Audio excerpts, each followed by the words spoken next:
एकतो वंदे भगवन्ते पुनः पुनः नमोस्पनं ताय सर्वमूर्तये सहस्रनाम्ने भूषाय शाश्वते तस्मै श्रीगुरवे नमः। गुरुर्ब्रह्मा गुरुर्विष्णु गुरुर्देवो महेश्वरा गुरुर्साक्षात् परब्रह्म तस्मै श्री परम सद्गुरुभ्यो नमः। आपणा सर्व श्रोत्र समुदायाला जे काही आम्ही बोलतो ते ऐकायला येते का? आम्ही बोलतो ते ऐकायला येत आहे का? येत काय म्हणतात? येत आहे. हे पहा, वर्तमान काळाच्या प्रवाहातून आपण एकत्रित इथे झालेलो आहोत. या ठिकाणी मला काय विचार आपल्याकडे मांडायचा आहे की अशा नाविन्याच्या भेटी झाल्या. नाविन्याचा म्हणजे अनेक जन्माच्या उत्तर काळामध्ये अशी ही भेटी आहे, म्हणजेच नाविन्याची आहे. या भेटीमध्ये काय बोलायला पाहिजे आहे तर जगातील आजचे शांततेचे अनुभव आहे किंवा दुःखाचे आहे, संकटाचे आहे, कोणत्या प्रकारचे आहे असं बोलायला, याच्यावरती विचार करायला पाहिजे.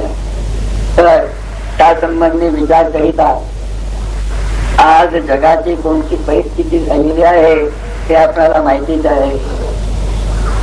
महागता आणि पगार वाढ किंवा मजुरी वाढ, काही प्रकारच्या कंपन्या, मेल, काही रेल्वे, काही हे चालूच आहे कायमच.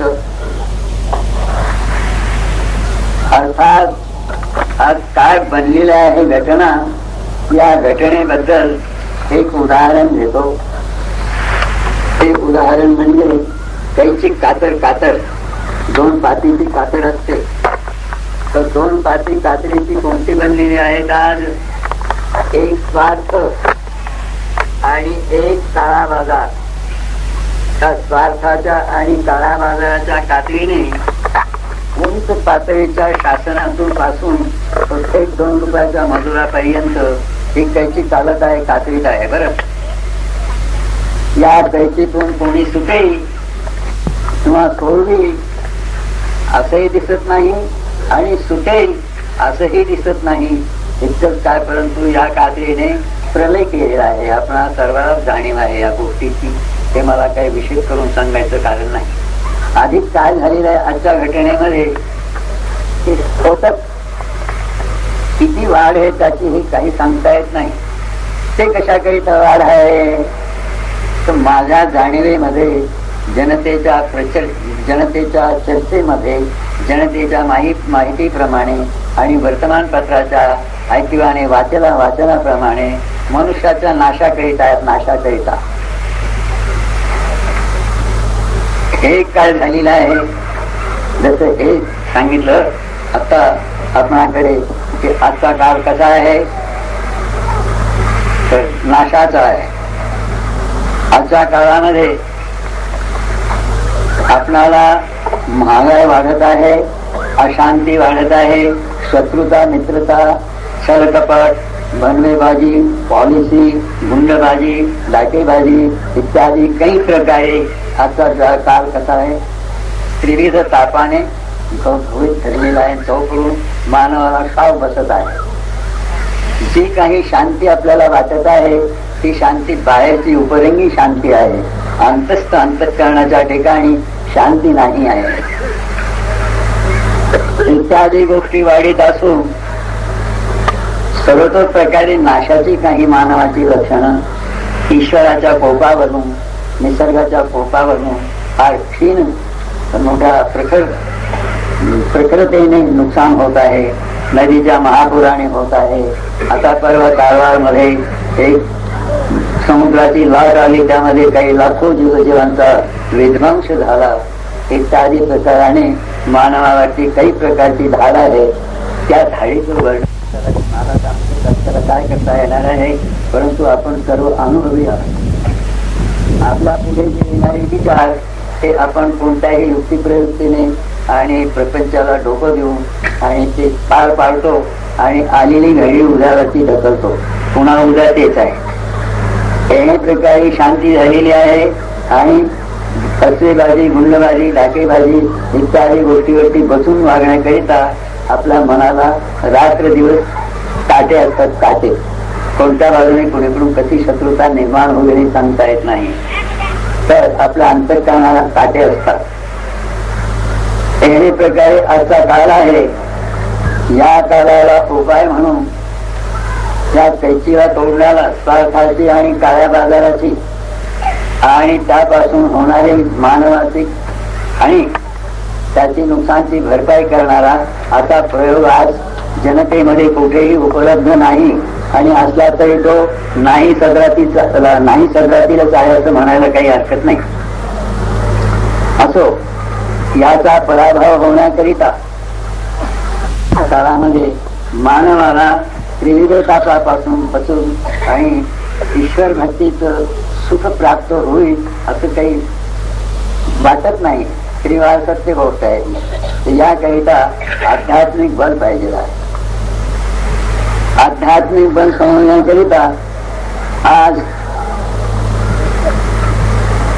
प्रत्येक प्रांतातून सरासरी 20 ते 25 लाख जनता ईश्वर मार्गाचा मार्ग आक्रमण करीत आहे, मोक्ष मार्गाचा मार्ग आक्रमण करीत आहे आणि भक्ती करीत आहे आणि नामस्मरण करीता घेत आहे, कर्मकांड करीत आहे, तीर्थयात्रा करीत आहे, आपापल्या संप्रदायाप्रमाणे यथोचित आपली संप्रदायाची घटना चालवित आहे.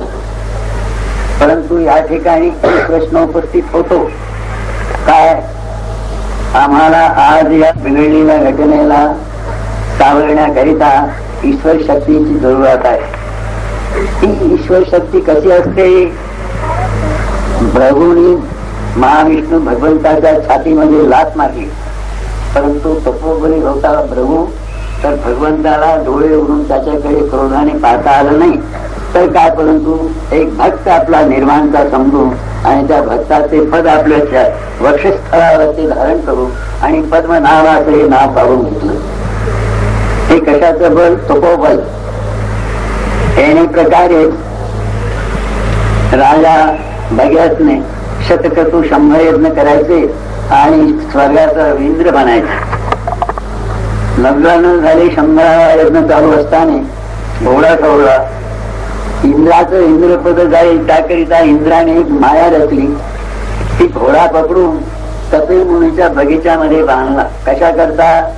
कपिलावरती अपवाद जावा आणि कपिलाला लढायला उभं राहावं. ते प्रकारे रक्षणाकरिता जे 100 त्याने तो घोडा तिथे जाऊन पकडला. आणखी कपिल मुनीच्या बगीच्यात आहे म्हणून त्यांना युद्धाला आवाहन दिलं की बाहेर यावं युद्धाला. कपिलाला शिष्य सांगायला लागले.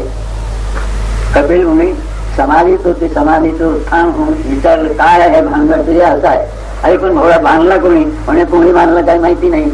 ताबडतोब ध्यान केलं आणि ते इंद्राने चिडाखाणी केलेली आहे. कपिल मुनी त्रिकालज्ञ होते, त्यांना समजलं की ही इंद्राची चिडाखाणी आहे. शिडाखाणी करीतो कोण? आणि आमच्याकडे शत्रुत्व पुकारून आमच्यावरती शस्त्रास्त्र चालवण्याला उभे राहिले म्हणून कपिल मुनीला मोठा राग आला. कपिल मुनी त्याचप्रमाणे तपोबलाचे मोठे ख्यातनाम होते. बाहेर आले आणि पाणी घेतलं आणि ते पाणी संकल्पित करून सोडलं. ते पाणी सोडताच 101 मुलाचा संहार झाला. भस्म. एवढे प्रकारे आपल्याला आपल्या धार्मिक इतिहासामध्ये संत, राजे, महाराजे, मुनी, ऋषी यांची आपल्याला ख्याती आपल्याला ऐकायला येत आहे. तर काय, परंतु या भारतामध्ये या शक्तीचे, या भक्तीचे वारस हक्कदार आहेत. तर 20-25 लक्ष जर ईश्वराची भक्ती करीत आहेत आणि मोक्ष मार्गाचा मार्गाक्रमण करीत आहेत, तर त्या शक्तीपैकी काहीतरी साक्षात्कार आमच्या भक्तांच्याकडे पाहिजे आहे. प्रत्यक्षाचे साक्षात्कार पाहिजे आहे. साक्षात्कार म्हणजे दारुड्याचे चमत्कार नको, निसर्गाचे आणि ते उंच पातळीच्या न्यायालयातून सिद्ध झाले पाहिजे. म्हणजे आम्हाला काय पाहिजे, त्या साक्षात्कारच पाहायचं आम्हाला जरुरी आहे असं नाही. आम्हाला ती वाट आपली चालू ठेवायची आणि आम्ही ज्या क्षेत्रामध्ये ज्या केंद्रात आम्हाला पोहोचायचं आहे तेथे जाऊन आमचं खरोखरी भारताचं कल्याण आम्ही करू आणि स्वर्गाचं ऐश्वर्य मृत्यू लोकांमध्ये प्राप्त करू. आमचा रस्ता बरोबर आहे असा जर आपण शोध केला तर साक्षात्कार जनतेमध्ये आपल्या 20-25 लक्षामध्ये किती साक्षात्कार कमी पडतील आणि किती जास्ती पडतील याचा आम्ही वेळोवेळी काही जनतेमध्ये मतं घेतली. ते मतं आम्हाला 5,000 ते 500 पर्यंत सरासरी मतं पडली. 500चं मत पडलं त्यावेळेस एकाने अपवाद घेतला की 20-25 लक्ष भक्तांच्या मध्ये 500 साक्षात्कारी, तर तोच फिरून म्हणतो की 5 तरी काढून दाखवा. तो बोलणारा 500वरती जे अपवाद घेणारा तर तो म्हणत आहे की तो चुप राहायला काही बोलला नाही, 5 तरी काढून दाखवण्याची हिंमत झाली नाही. म्हणजे आम्हाला त्या मार्गाने त्या ठिकाणी कुठे पोहोचायचं आहे. आजचा काळ बदलत आहे आणि मानवाच्या नाशाची एक छाया पडलेली आहे. सर्व प्रकारे नाशाची छाया पडलेली आहे. ती निसर्गाकडून स्फोटक शस्त्रास्त्राकडून आणि मानवाच्या विकृत बुद्धीपासून वागण्यापासून मानवाची कशी विकृत भावना बुद्धी होत आहे. इकडे आपण जर पडताळा घेतला तर किती बिलकुल दया नाही, शांती नाही. आई बापाचा ऐकत नाही, बाप आई मुलाचा ऐकत नाही, भावभावांच्या याच्यामध्ये नाही आहे. आपापल्या सुखाचं पाहायचं, जनतेच्या सुखाचं पाहायचं नाही, कौटुंबिक सुखाकडे पाहायचं नाही, लौकिकाकडे पाहायचं नाही. त्याही प्रकारे 2 प्रकारे आज भारतामध्ये आपली आध्यात्मिक तपोबलाची हानी होत आहे. आपण भक्ती करतो परंतु सर्वत्र व्यापकता पाहून तिकडून खरोखरी माझे इष्टदेव माझ्याशी प्रेमाने सहकार्य देत आहे असं आपल्याला पटायला पाहिजे आहे. आपणाकडे विनंती करतो आणि आपण भक्ती करतो परंतु तपोबल काही त्याला जोर देत नाही. तपोबलाची जरुरत आहे आज. कारण की जे बिघडलेला मोर्चा आहे त्याला सुधारण्याला त्या कैचीला कोणी तोड देणारा नाही. आणि आजचा काळ जो बिघडलेला आहे, शाळा जी पहिलेली आहे, सर्वनाशाची, स्फोटकाची, मनुष्याची विकृती बिघडण्याची, त्याला उपाय म्हणून काही नाही. याला उपाय काय आहे? नामस्मरणाचा उपाय आहे. ते तर नामस्मरण चालू आहे. परंतु आपल्याकडे सर्व आपल्या जनतेकडे एक विनंती करून मागणी मागतो आणि त्या मागणीप्रमाणे आपण भरपाई करा अशी अपेक्षा करतो.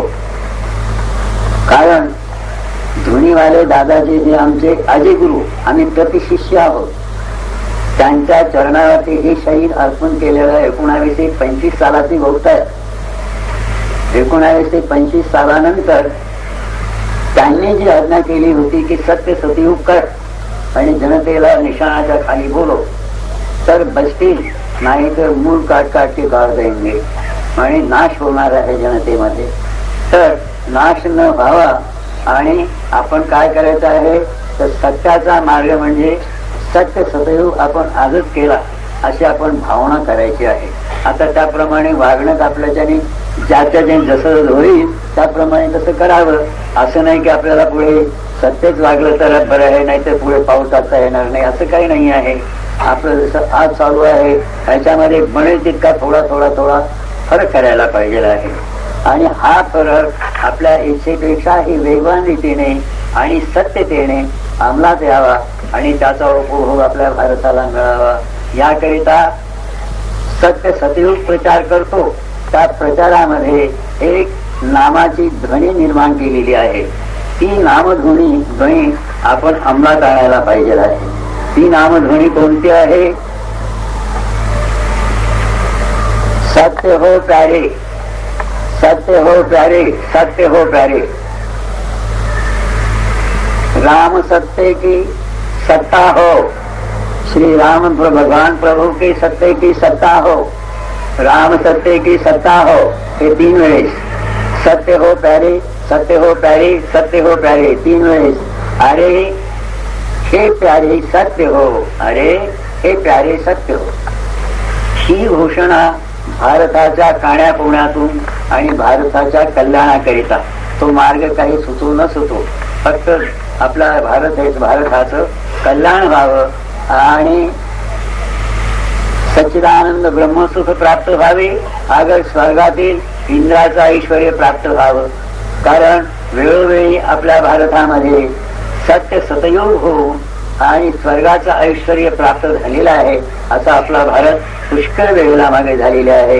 राजे महाराजे शिखित ध्वज संभ, शिखित ध्वज मयूरध्वज, शिवी राजा, राजा हरिश्चंद्र, राजा श्रेया राजा, आपले गोपीचंद्र राजा, राजा रामचंद्र भगवान, या कालामध्ये त्रिकाल गाई दूध द्यायची, कुणी कोणाचं शत्रू नाही, झाडाला फळे अलोट यायची। आणि ज्याप्रमाणे गोकुळामध्ये अभंग केलेला आहे संत तुकाराम महाराजांनी, झालं रामराज्य काय ओढे आम्हासी, धरणी धळ पिकी गाया ओढल्या मसी, राम वेळोवेळा मी गाऊ गोविंदे, दयिता कांडिता जीवता बायगे, स्वप्नेचे हे दुःख आम्ही न देखो डोळा। स्वप्नातले सुख आम्हाला आमच्या डोळ्यापुढे नको आहे, आम्हाला केवळ श्री ज्ञानेश्वर भगवान म्हणत आहे की या मराठीची या नगरी ब्रह्मविद्येचा सुखारूपरी, घेणे देणे सुखची वरी, हो देवी देई या जगा। या जगाला देण्या घेण्याचा व्यवहार कोणता, तो सुखाचाच करावा, अशा पद्धतीचा संकल्प आशीर्वाद देत आहेत ज्ञानेश्वर महाराज। तो आशीर्वाद आम्हाला फलीभूत होण्याकरिता आम्ही ही घोषणा करायला पाहिजे। 4 प्रकारे जी घोषणा आता सांगितली, ती घोषणा व्यापक व्हायला पाहिजे। ती घोषणा व्यापक होणं म्हणजे काय होणं, सत्य जे आहे हे सत्य आज लोकला आहे हे कोणीही कबूल करताय, आणि ती गोष्ट आम्ही पण म्हणतो खरी गोष्ट आहे, परंतु त्या सत्याला उज्ज्वल करायला पाहिजे आहे। उज्ज्वल करायचं म्हणजे काय, त्या घोषणा करू, या घोषणाचा झनत्कार, घोषणाचा खडककार, हा घोषणाचे आवाज हे गगनगंगेच्या मालिकेमध्ये प्रविष्ट होऊन अनंत ब्रह्मांडामध्ये याची व्यापकता होते आणि होईल। त्याच पॉइंट प्रमाणे आज श्रीमद भगवद्गीता आज वर्तत आहे। संजयाने सांगितली आणि धृतराष्ट्राकडे संदेश दिले आणि इकडे लिहिली, म्हणून आज ते प्रचारामध्ये आहे। याकरिता हे झनकार सत्य हो प्यारे, रामराज्य की सत्ता हो, हे खडककार आकाशगंगेच्या मालिकेमध्ये गेले म्हणजे कोणाकडून जातात, मानवाकडून जातात। आपणाला म्हणत आहे म्हणजे आपण मानव आहोत आणि आपण याच्या घोषणा करा। घोषणा केल्याचे जे गगनामध्ये जे काही आवाज जाणारे ते अनंत ब्रह्मांडामध्ये याचा प्रवेश होतो आणि होईल। हे प्रत्यक्ष आपल्या पुढे उदाहरण रेडिओचं आहे, आपले टेलिव्हिजनचं आहे, तारेचं आहे, हे आहेत ना प्रत्यक्ष। तर हे भक्तीच्या ओलागातून आणि आध्यात्मिक प्रेमाच्या भावनेतून हे निघणारे उद्गार आकाशाच्या मालिकेमध्ये जाऊन तेथे शुद्धी होणार यांची। आपण मानव आहोत, आपले जे काही संस्कार आकाशामध्ये जाणार आहात त्यांच्या बरोबर 3 प्रकारचे संस्कार, सात्विक, राजस आणि तामस, हे 3 संस्कार त्या घोषणेमध्ये अनंत ब्रह्मांडामध्ये प्रवेश करणार। अनंत ब्रह्मांडामध्ये काय तेथे अस्तित्व आहे, तर शुद्ध पारब्रह्म परमात्मा परमेश्वर, शुद्ध सात्विक म्हणजे ईश्वर, ईश्वराची मर्यादा आहे त्या अनंत ब्रह्मांडामध्ये। त्यामुळे एकावरती ठोकरती नाहीत, आपापसामध्ये भ्रमण करतात परंतु ठोकरती नाही। याचं कारण मर्यादेत आहे आणि ईश्वराची जी मर्यादा शुद्ध सात्विक गुण आहे, लौकिक भरलेले आहे अनंत ब्रह्मांडामध्ये, त्या मर्यादेने तेथे ते भ्रमण करीत असणारे वातावरणामध्ये ती मानवाची आपली घोषणा त्या शुद्ध सात्विक मध्ये प्रवेश केल्यानंतर त्या सात्विक राजस आणि तामस, राजस आणि तामस तर आपोआपच घुळून जाणार. ज्याप्रमाणे हिमालयामध्ये पांडव त्याप्रमाणे ते सात्विक राजस आणि तामस हे तर आपोआप घुळून जातील. आणि शुद्ध सात्विक आहे तोही शुद्ध होऊन आणि पुनरावृत्ती मानवामध्ये प्रवेश करील. म्हणजे आकाशमालिकेतून शुद्ध सात्विक गुणाचा प्रवेश घेऊन आणि शुद्ध सात्विक वृत्ती बनून आणि आकाशगंगेतून ती ज्याप्रमाणे समुद्रामध्ये क्षार पाणी मेघ घेतात आणि आकाशामध्ये जाऊन शुद्ध पाण्याची वृष्टी करतात, या प्रकारे मानवाचा राजस तामस आणि सात्विक त्या त्रिगुणातून जाणारी वृत्तीचे प्रवाह सत्य हो प्यारे, राज सत्य की साम्राज्य की राम राज्य की सत्ता हो. राम राज्य हो असं नाही बरं, राम राज्याची सत्ता हो. म्हणजे 1100 वर्षे श्रीरामचंद्र भगवंताने राज्य केलं अयोध्यामध्ये आणि इतक्या कालपर्यंत स्वर्गाचं ऐश्वर्य होतं मृत्यू लोकामध्ये. तेच आपल्याला प्राप्त होण्याकरिता सत्याची आवश्यकता आहे. तर राम राज्य की सत्ता हो, सत्य हो प्यारे, अरे हे प्यारे सत्य हो. अरे म्हणजे जरा राग येऊन बोलणं आहे आणि तरी पण प्यारे हे प्यारे सत्य हो. या घोषणा आकाशगंगेच्या मालिकेतून पुन्हा मृत्यू लोकामध्ये येऊन आणि अंतःकरणाच्या वृत्तीचा बदल केल्याशिवाय राहणारा नाही. अंतःकरण वृत्तीचा बदल होणं हाच या कालाला सुधारण्याचा प्रयोग आणि मार्ग आहे. इतर जे मार्ग आहेत ते आजच्या कालाला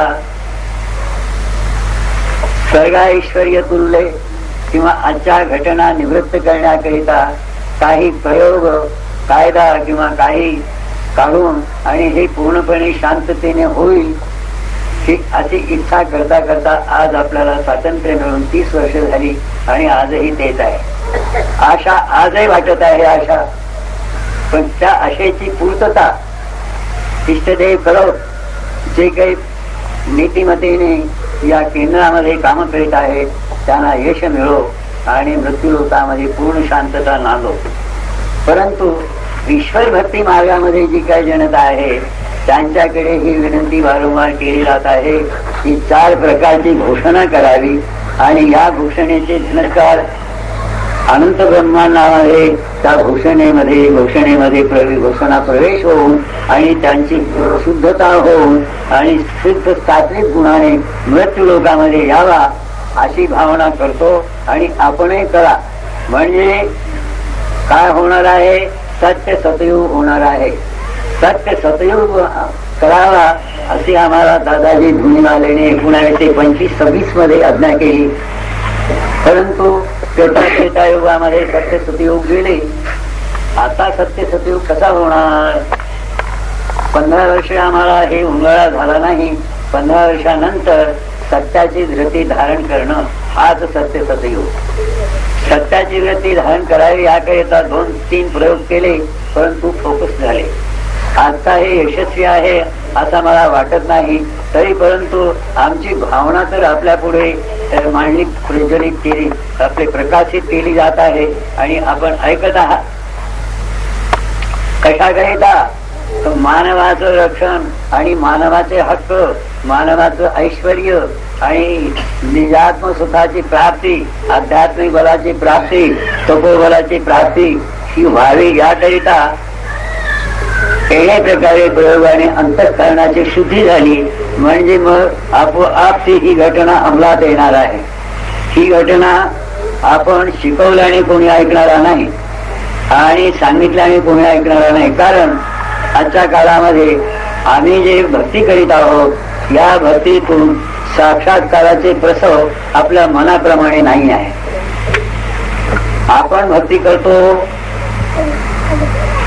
का? आपण आपल्या अंतःकरणाला विचारून बघा. आपल्या देवालयावरती किती फोटो पूजे करीत आहेत आणि किती मूर्ती पूजा करीत आहेत. तपास केला, निदान 5-10 देवता आहेत, 5-10 फोटो आहेत आणि आपण तितक्यांचीही पूजा करीत आहोत. बरोबर आहे. आम्ही एकच नाम घेत नाही, आम्ही आपले महानुभावाचंही नाम घेतो, भजनांचं. आम्ही आपले येशू, इस्लाम इत्यादी कोणत्याही देवतेचं दर्शनाला जातो आणि आपण आपल्या मागणीकरिता तिकडे तोंड पसरतो. इतकंच नव्हे तर आपल्या देवालयावरतीही काही प्रकारची रूप आणि मूर्ती ठेवलेल्या आहेत आणि आपण भक्ती करतो. ती कशी? अनेकांची भक्ती करतो.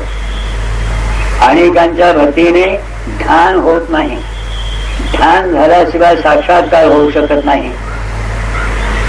ध्यान करण्याकरिता सगुण उपासनेचं इतकं मोठं विस्तीर्ण की अनेक आपल्या भारतामध्ये तीर्थ आहेत, व्रत दान वगैरे धार्मिक कितीतरी संस्थाने आहेत. हे कशाकरिता आहेत? साक्षात्कार होण्याकरिता आणि आध्यात्मिक बलाची समृद्धी आणि शांतता प्राप्त होणारी अशा प्रकारे आध्यात्मिक बलाची कार्यवाहिनी पाहिजे आहे. तर एवढे प्रकारे आज आमची कार्यवाहिनी काय आहे? साक्षात्कार नाही, आम्ही पठण पाठन करतो. मला दुसऱ्या एक विषयाची आठवण आली आणि तो विषय सांगणं आवश्यक मला वाटत आहे यावेळेला. आमचे हे दाढीचे केस आणि डोक्याचे केस पाहिल्यानंतर आमच्याजवळ येऊन 4-2 गोष्टी गौरवाच्या करून आणखी काय मागणी करायची? तर आपली कृपा असावी, आपला आशीर्वाद असावा. आमच्याकडे येणारे लोक दर्शनाला त्यांच्यातून 85-80 लोक हेच मागणी करतात. 90 म्हटलं तरी चालेल, कृपा आशीर्वाद पाहिजे. हे आमचं सोंग सजलेलं आहे जटेचं, हे पाहून आणि ते मागणी करतात. आम्ही सर्वसाधारण कोणी असेल तर आम्ही काही त्याचे उत्तर देत नाही. तथास्तु म्हणून ईश्वराच्या हातामध्ये आहे ते करो आम्ही म्हणू, त्यांचं स्वाधीन आहे ते करवत असे म्हणू. करा किंवा होईल असं आम्ही तोंडातून काढीत नाही. परंतु आम्ही कोणी सुज्ञ यथोचित व्यक्ती असेल, वृद्ध असेल, परमार्थाच्या मार्गातील असेल तर मग काही प्रश्न उपस्थित करतो. ते प्रश्न कोणते उपस्थित करतो? की कृपा आशीर्वाद 2 वाक्य आहेत. 2 वाक्याच्या 2 वस्तू आहेत का एकच वस्तू आहे? आम्हीच उत्तर देतो की एकच वस्तू आहे. वस्तू नाही, काही वस्तुस्थिती आहे. कृपा आशीर्वादाची वस्तुस्थिती आहे, वस्तू नाही. हो बरोबर आहे. ती वस्तुस्थिती आमच्यापाशी आहे की तुम्हाला कळलं कसं ते सांगा. दुसरं असं की आमच्याजवळ ती वस्तुस्थिती आली कशी हे सांगा. तिसरं, आम्हाला ही वस्तुस्थिती तुम्हाला द्यायची झाली तर कोणत्या कृतीने द्यावी, कोणत्या इंजिनाने किंवा मिशनरीने किंवा कोणता काय तिथं आदर्श वस्तू आहे. कृपा आशीर्वाद प्रत्यक्षामध्ये नाही, मग त्यांना द्यायचं कोणत्या कृतीने द्यावं तेही सांगा. 5वं, ते दिलं तर तिकडे जातं का? कृपा आशीर्वादाची वस्तुस्थिती जर तिकडे दिली तर जाते का? हेही आदर्शता हे सांगता येत नाही. मग कृपा आशीर्वादाच्या शेवटच्या निर्वाण उत्तराचे हेच आहे उत्तर की कृपा आशीर्वाद ज्या ठिकाणी आहे त्या ठिकाणी ईश्वर आहे. ज्या ठिकाणी ईश्वर आहे त्या ठिकाणी कृपा आशीर्वाद आहे. कृपा आशीर्वादाला सोडून, आशीर्वाद कृपेला सोडून एक ठिकाणी राहू शकत नाही. जेणे प्रकारे अग्नी आणि अग्नीची उष्ण कृपा आशीर्वाद एकच आहे. पण ही मागणीची जी काही घोषणा आहे की आपणा सर्वांच्या आठवणीत येते आणि ही गोष्ट आमची सत्य आहे, आपल्याला अनुभव येतात ना ही गोष्ट सत्य आहे. आपण आपल्या मनाशी विचारा, आम्ही बोललो आहोत की आपल्याला अनुभवातच आम्ही बोलणारे आहोत, अनुभवाला सोडून आम्ही बोलणारे नाही आहे. तर आपल्या मनामध्ये येतं ना की असे मागणी करतात, कृपा आशीर्वादाची मागणी करतात, पण त्यामध्ये किती फोकसपणा आहे, भारदस्तपणा कुठे आहे? नाही. ईश्वर जिथे आहे तिथे मनातलं समजत आहे. 12 वर्षाचा मुलगा सुद्धा बोलेल की ईश्वर हे मनातलं समजत आहे. आणि तुम्ही तर प्रत्यक्ष मागता बोलता, म्हणजे ईश्वराला ईश्वर मानलं नाही. ईश्वराला ईश्वर जर मानलं तर ईश्वराला समस्त बोलण्याची आवश्यकता काय आहे? तेवढी आपली चूक आहे. बरं, कृपा आशीर्वाद दिल्याने दिली जाते आणि घेतल्याने घेतली जाते. तिथं अदृश्य शक्ती आहे. ती शक्ती भावनेची आहे. भावनेतून प्रेरित करायचं आहे. भावनेचे मंत्र म्हणून कपाळाला गंध अक्षर लावायचे आहेत. पण आमच्या भावनेमध्ये भारदस्तपणा जर असेल आध्यात्मिक बलाचा, तर त्या अक्षराचा काहीतरी उपयोग होणार आहे. आमच्या भावनेचं जर काही फोकस आहे, नरकांड आहे, काही त्याच्यामध्ये घडलेलं नाही, तर मग त्या आमच्या आशीर्वादाचा भावना किंवा आशीर्वादाचा मंत्र काय त्याचा उपयोग होणार आहे? असो, ही गोष्ट अक्षरशः खरी आहे. येथे काही खोटेपणा अपवाद घेता येणारा नाही. आपण आपल्या मनाची विचार करा, ही गोष्ट खरी आहे. पण आशीर्वादाची मागणी करतात ही गोष्ट खरी आहे. आणि तिकडून काय प्रदान मिळतं हेही कोणाच्या पाहण्यात येत नाही, ऐकण्यात येत नाही. हेच असेल तर अनुभवाने, परंतु प्रकारे आम्ही प्रत्यक्ष म्हणतो साक्षात्कार पाहिजे, तेने प्रकारे प्रत्यक्ष साक्षात्काराने अनुभवाला येत नाही. ते अनुभवाला येण्याकरिता तपस्या करायला पाहिजे. तपस्या म्हणजे ध्यान करायला पाहिजे. ध्यान करतो, आपणही करतो, तुम्ही करता, आम्ही करतो ध्यान. परंतु ध्यान किती टाइम आपलं टिकवतं? 5-10 मिनिटे टिकणं मुश्किल आहे. ज्याप्रमाणे प्राणायाम आज एक सुदर्शन फिरत आहे की प्राणायामाचा योगशाळा, पण योगशाळा एक प्रकाराचा कुंभक होतो. अशा योगशाळेच्या शेवटच्या नंबरकडून मिळेल का ऐकायला? का 3 तासाचा आम्ही कुंभक करतो. पुढं रेचक आणि कुंभक पुस्तकामध्ये ब्रह्मांडामध्ये आत्मा ठेवून 3 तास आम्ही राहतो. हे मिळणं अशक्य आहे. ही जर प्राप्ती झाली तर अणुरेणूप्रमाणे अल्पसा जीव धारण करता येतो. मोठा बलभीमाप्रमाणे, हनुमंताप्रमाणे हे शरीर धारण करू शकतो. गोवर्धन पहाड श्रीकृष्ण भगवंताने एका कालमाडीने ते घेतला होता. ती शक्ती ही प्राप्त होऊ शकते. ती शक्ती आज कुठे प्राप्त आहे? ती शक्ती तर आमच्या खासगी आमच्या मनाचा विचार आपण जर विचारला तर आम्ही म्हणतो की प्राणायामाची योगींद्राची शक्ती आज मानवामध्ये असाध्य आहे. मानवामध्ये जर ती शक्ती असते तर अख्खा भारतामध्ये त्या शक्तीचा प्रकाश झाल्याशिवाय कदापि राहिला नसता. कारण योगींद्र आमच्या आज मानवावरती किती धाडी पडत आहेत आणि किती नुकसान होत आहे आणि किती अबला होऊन बसलेली आहे जनता, हे विचार इतक्या शेवटापर्यंत आले नसते. अर्थात तो साक्षात्कार आणि ते अनुभव नाही आहे. कशामध्ये? प्राणायामामध्ये, आमच्या सगुण उपासनेमध्ये आहे. परंतु सगुण उपासना आमची एक निष्ठतेची नाही. आणि देवाची नामे घ्यायची आणि देवाचे ध्यान करायची. एक देव ध्यानाला नाहीच आहे. एक देव ध्यानाला असल्याशिवाय मनोविकाराचा नाश कसा होईल? मनोविकार क्षीण कसा होणार? काम क्रोध मदमत्सर हे अनुकूल कसे होतील? श्रीमद भागवत 12 स्कंद भागवतामध्ये म्हटलेलं आहे, बंधाय विषयासंगो मुक्तैर निर्विषयम एव मनुष्यानां कारणं बंधनमोक्षयो. मनानेच बंधन आणि मोक्ष झालेला आहे. तर त्या मनापासूनच ते सोडला पाहिजे ना.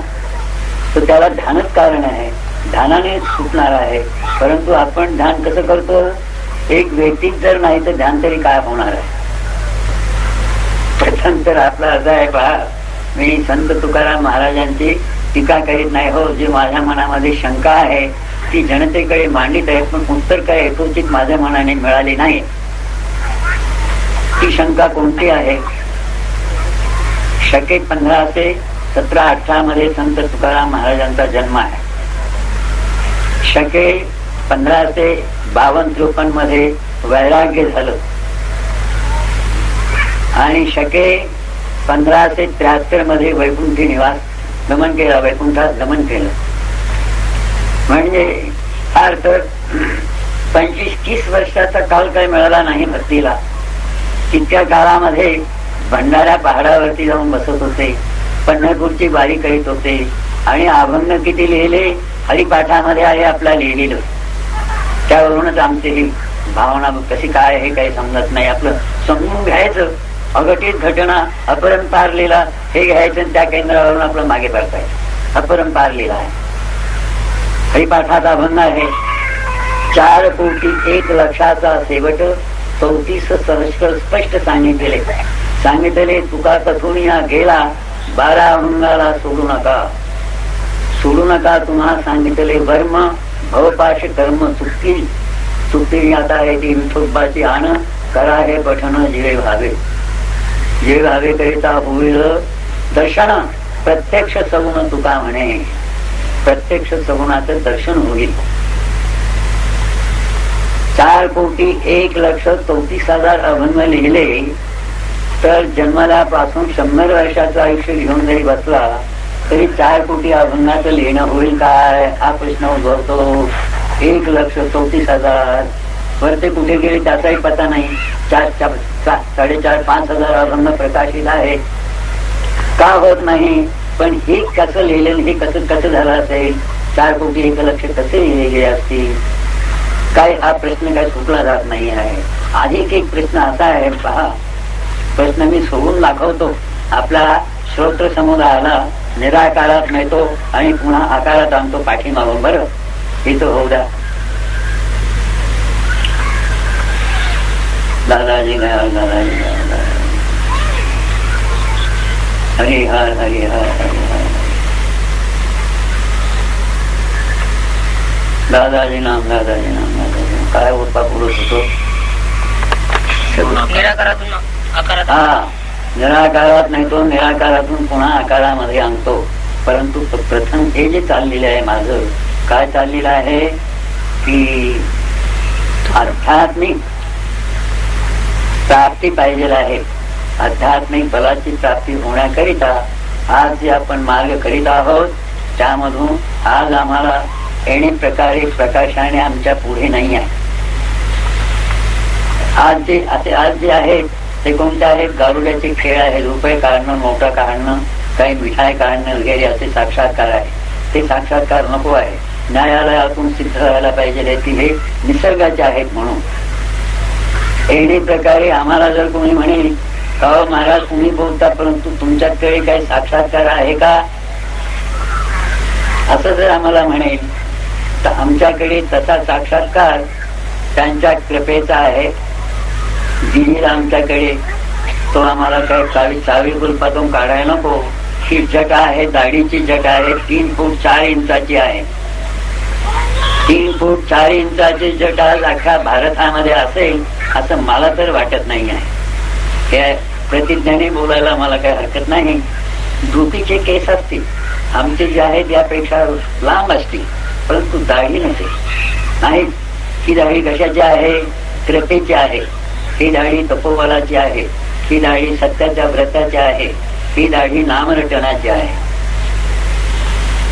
येणे प्रकारे मानवामध्ये आपल्या मस्तकावरती आपल्या इष्टदेवाचं कृपा छत्र आहे. आपले इष्टदेवाचं सैन्य गंधर्व, कात्यायनी, झोटीन वगैरे अशापैकी सैन्य आपल्या रक्षणाकरिता इष्टदेव आमच्या मागे पुढे ठेवीत आहे आणि आपलं रक्षण करीत आहे. असे आपण आपली भावना निश्चित करायला पाहिजे आहे. कारण येणाऱ्या भविष्यातील काळाबाबत, काळ कोणता आपल्याला आता वाईट काळाचं पाहायचं नाही. आपल्याला स्वर्गाप्रमाणे ऐश्वर्य प्राप्त करायचं आहे आणि मानवामध्ये शांतता पाहिजे आहे, एकात्मता पाहिजे आहे, खरे प्रेमाचे मार्ग पाहिजे आहे. प्रेमाचे मार्ग नसल्यास खरी शांती निर्माण होऊ शकत नाही. तर आजच्या काळामध्ये ही जी मागणी आहे, कशाची मागणी? आशीर्वादाची आणि कृपेची. ही आशीर्वादाची आणि कृपेची मागणी किती फोकस आहे पहा बरं. कृपा आशीर्वादाकरिता काही कोणी आतुरतेने त्यांच्याकडे जाऊन प्रसन्न करीत आहे किंवा तपस्या करीत आहे किंवा त्यांच्या दासाणू दासाचे सेवक झालेले आहेत कृपा आशीर्वादाकरिता, असं काही नाही. इतकंच नाही, परंतु अगदी मोठ्याच्या ठोकून मोठ्या मनाने सांगतो मी, आज ईश्वराची भक्ती जे करीत आहेत ना, ते या मृत्यू लोकातील आपल्या प्रपंचा संबंधी किंवा शरीराच्या संबंधी मागणीशिवाय दुसरं काही करीत नाही. मोक्ष मार्गासाठी करीत असतील ते सैकडेमध्ये किंवा 5,000मध्ये कोणी निष्काम वृत्तीने ईश्वराची भक्ती मोक्षासाठी करीत असेल, मोक्षासाठी करीत असेल. परंतु इकडे चुकतो ना, ध्यान कुठे आहे? ध्यानाशिवाय तर काही होऊ शकत नाही. सर्व संप्रदायाच्या सिद्धांताचं हाच सिद्धांत, हाच नाम आहे, निश्चित आहे की ध्यानाशिवाय ईश्वराचा पता लागत नाही.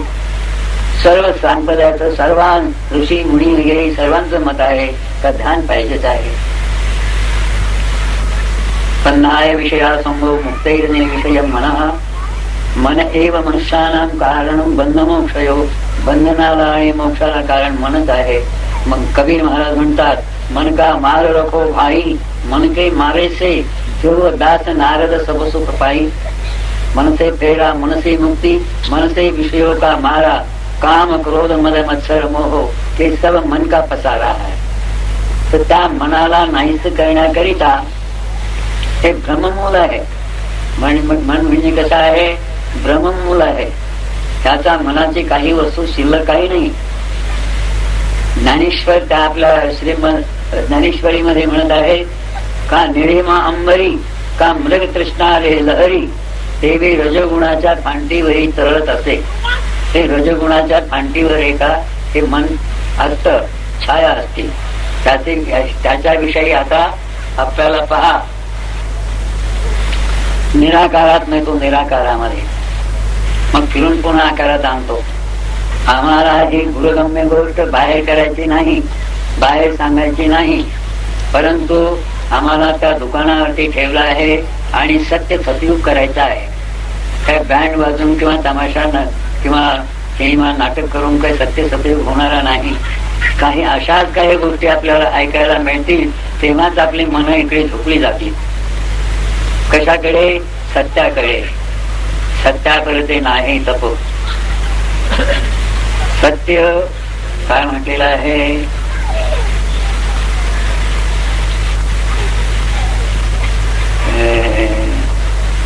फिर फिर घर आए. तो सतिया, हे सतिया सतमत छोड़ पथ जाए. सत छोड़ोगे तो तुम्हारी पथ जाएगा. सतिया सतमत छोड़ पथ जाए, सत्य की बांधी लक्ष्मी फिर फिर घर आए. वारंवार घरी येते लक्ष्मी, जाऊ शकत नाही. आज असत्य झालेला आहे. लक्ष्मी आहे कुठे? जोड पैसा राहतो कुठे? कोणाजवळ स्टॉक आहे का? टिकतोच कुठे? त्याला मार्ग भोक किती आहेत? आपापल्या मनाचे विचार करा. मी काय मारून काही उपयोगाचं नाही. असो, आता आपल्याला सूक्ष्मातून निराकारामध्ये नेतो. सूक्ष्म